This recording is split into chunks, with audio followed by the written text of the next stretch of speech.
is the Atlantic Beach Country Club, less than 6,900 yards with no rough, too easy for a championship tournament. When the Web.com Tour Championship was played at the TPC Sawgrass Dyes Valley for the first 3 years of the Web.com finals, the lowest winning score over 72 holes was 14 under.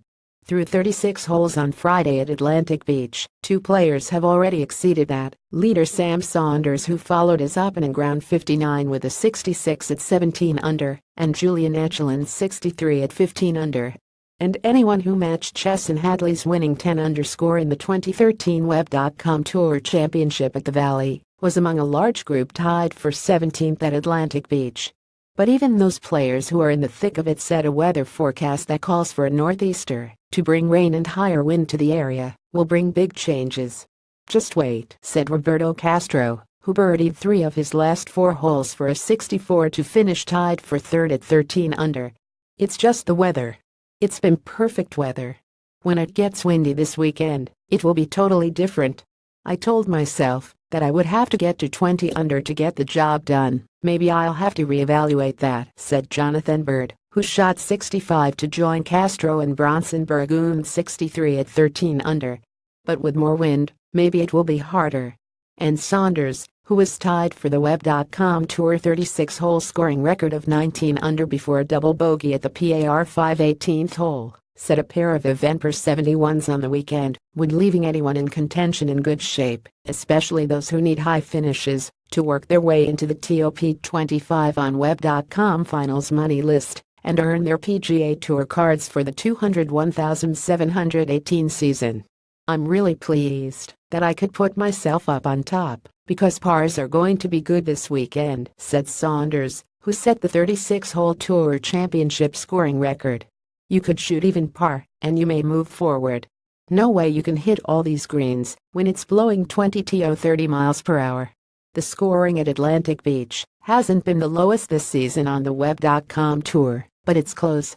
The 5 under cut is tied for the second lowest, and the 68.569 scoring average is second lowest after the Utah Championship's 68.561. But shouldn't this be a tougher test in the season-ending event? David Hearn, who had a 64 on Friday that only got him into a tie for 30th, said it's a fairness issue, regardless of how easy or how hard a course is. This is a contest, and it doesn't matter what the score is at the end, as long as it's a fair contest, he said. The course is set up fair for everyone. Castro, who was among the players tied for the course record at the stadium course for the players at 63, said the competition is so good even on the Web.com Tour that rules officials would only go over the top if they tried to combat perfect weather and no wind with difficult setups. To make par a good score with as good as the players are now, they would have to do things that are tricked up and don't reward the best players, he said. Andrew Loop, who closed a round of 66 with an eagle at number 18 to get to 10 under, said the course is built on wind. This weekend will be so different, you're going to see what 20 or 30 miles per hour will be like, he said. Standing in defense of the course and the setup are Web.com Tour President Dan Glott and architect Eric Larson.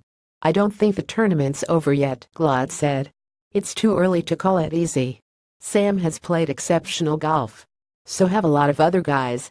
They are very, very good, but it will be interesting to see what the final scores will be. Larson said Atlantic Beach will toughen up with some wind more than other courses, mainly because unlike the Valley, it's closer to the ocean and there are few trees to break the wind. This course grows teeth in the wind more than most, he said. Any course is harder in the wind, but this one will really punish off-track shots.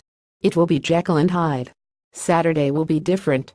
Glott also said the course that rewards good shots gives players with their backs to the wall in the final leg of the Web.com finals a chance. The finals courses, as a group, we don't necessarily want to play the hardest golf course every week, he said. Give different types of players different opportunities. This venue, just under 6,900 yards, brings other players into the mix. It gives them a chance to rally. And the low scores in the first 2 rounds aren't chasing the Web.com Tour away. The 2018 Tour Championship has already been scheduled for Atlantic Beach, and Glott said the Tour and the club have reached an agreement in principle for a longer-term deal. This is a great home for this tournament, he said. The environment and the atmosphere is great, and the club and the community have really embraced it. We couldn't ask for better partners. On all points, we like it.